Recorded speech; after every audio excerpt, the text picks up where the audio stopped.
Assalamualaikum warahmatullahi wabarakatuh. Perkenalkan, nama saya Nugra Hindi, NIM 1916050022 dari kelas Perbankan Syariah A19. Baik, di sini saya akan membuat video penjelasan materi dari bab 1 sampai bab 6, yaitu materi dari awal kuliah sampai sebelum materi menjelang ujian tengah semester.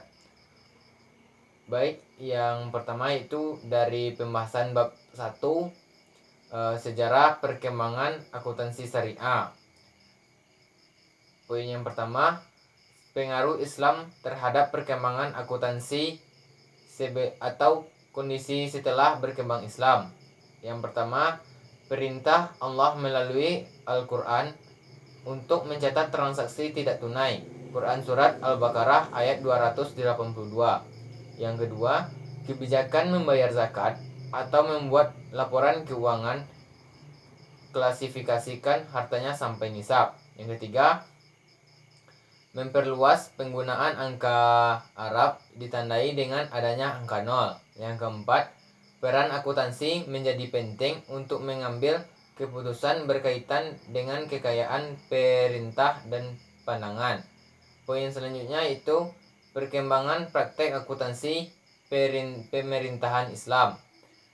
Dalam buku besar, yang pertama, pembukuan pemerintah terhadap piutang pada individu. Yang kedua, pencatatan untuk penerimaan dan pengeluaran zakat. Yang ketiga, pembukuan untuk penerimaan sita atau denda tidak sesuai syariat. Poin selanjutnya itu berbagai laporan yang berkembang pada masa Daulah Abbasiyah, antara lain laporan total pendapatan yang dan pengeluaran yang dibuat tidak tiap bulan. Yang kedua, laporan komprehensif. Yang ketiga, laporan penghitungan dan penerimaan zakat. Poin selanjutnya itu kemiripan praktek akuntansi kekhalifahan Islam, antara lain istilah jurnal. Yang kedua, penggunaan kalimat. Yang ketiga, double entry. Baik, selanjutnya itu masuk pada pembahasan bab yang kedua, perkembangan lembaga keuangan syariah. Sejarah perkembangan lembaga keuangan syariah, antara lain, poin pertama, lembaga keuangan syariah modern. Tahun 1963 di daerah Medgenir di negeri Mesir dibentuk sebuah lembaga keuangan pedesaan yang didirikan oleh Dr. Ahmad El-Najjar. Bank yang didirikan itu beroperasi untuk tidak membebankan bunga. Poin yang kedua, lembaga-lembaga pendukung bank syariah di tingkat internasional, antara lain yang pertama yaitu Islamic Development, yang kedua Accounting dan Auditing, yang ketiga International Islamic, yang keempat Islamic Financial. Poin selanjutnya itu lembaga keuangan syariah, antara lain yang pertama Bank Umum Syariah, yang kedua Baitul Mal wa Tanwil atau BMT, yang ketiga asuransi syariah, yang keempat pasar modal, yang kelima pengadaian syariah, yang keenam lembaga amil zakat.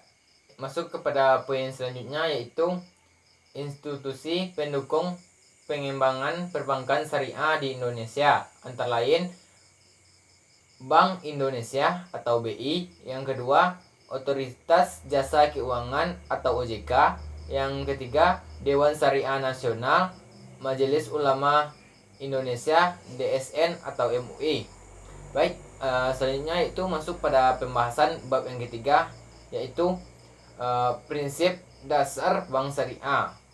Antara lain poin pertama, prinsip dasar hukum muamalah, antara lain pada dasarnya mubah atau boleh kecuali ditentukan oleh Al-Quran dan Sunnah.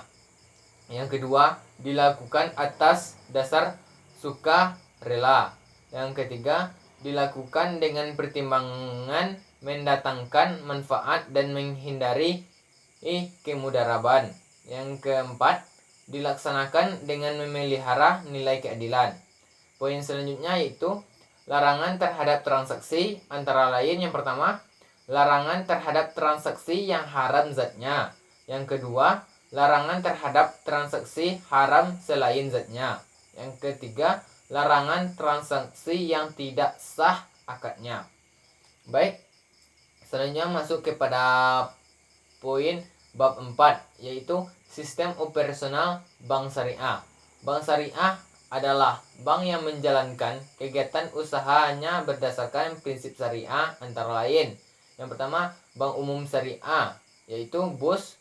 Yang kedua, bank pembiayaan rakyat syariah, yaitu BPRS. Yang ketiga, unit usaha syariah. Poin selanjutnya yaitu prinsip-prinsip dalam penghimpunan dana antara lain yaitu ada prinsip wadiah dan prinsip munarabah. Yang poin selanjutnya itu prinsip penyaluran dana terbagi antara lain yaitu prinsip bagi hasil musyarakah, prinsip jual beli murabahah, prinsip jual beli saham, prinsip jual beli istisma, prinsip sewa barang. Poin selanjutnya itu layanan bagi bank syariah antara lain yang pertama, melakukan kegiatan usaha yang bertentangan dengan prinsip syariah. Yang kedua, melakukan jual beli saham. Yang ketiga, melakukan penyertaan modal. Selanjutnya itu pembahasan bab 5, yaitu kerangka dasar penyusutan dan penyajian laporan keuangan syariah. Poin pertama itu perkembangan kerangka dasar. Kerangka dasar merupakan rumusan konsep yang mendasari penyusutan dan penyajian laporan keuangan bagi pemakai eksternal. Poin selanjutnya yaitu tujuan dan peranan kerangka dasar antara lain yang pertama yaitu penyusutan standar akuntansi keuangan syariah. Yang kedua, penyusutan laporan keuangan. Yang ketiga, auditor. Yang keempat, para pemakai laporan keuangan. Poin selanjutnya yaitu paradigma transaksi syariah. Antara lain yang pertama, azas transaksi. Yang kedua, prinsip persaudaraan. Yang ketiga, prinsip kemaslahatan. Yang keempat, prinsip keseimbangan. Yang kelima, prinsip universal.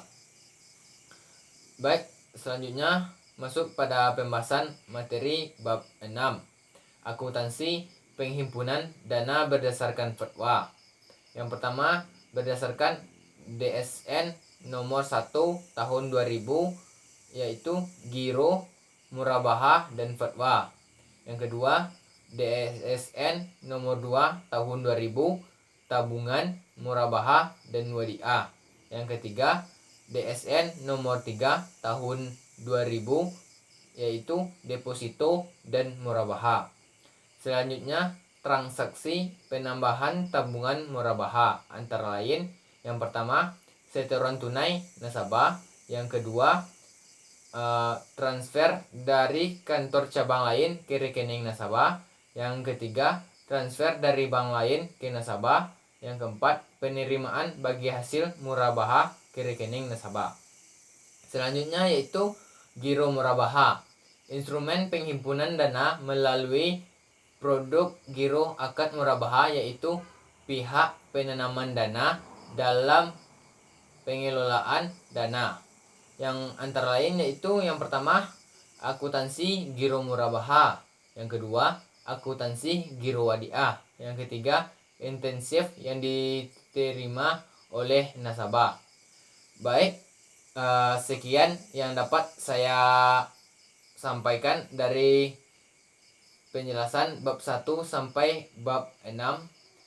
Saya akhiri dengan wabillahi taufik wal hidayah. Wassalamualaikum warahmatullahi wabarakatuh.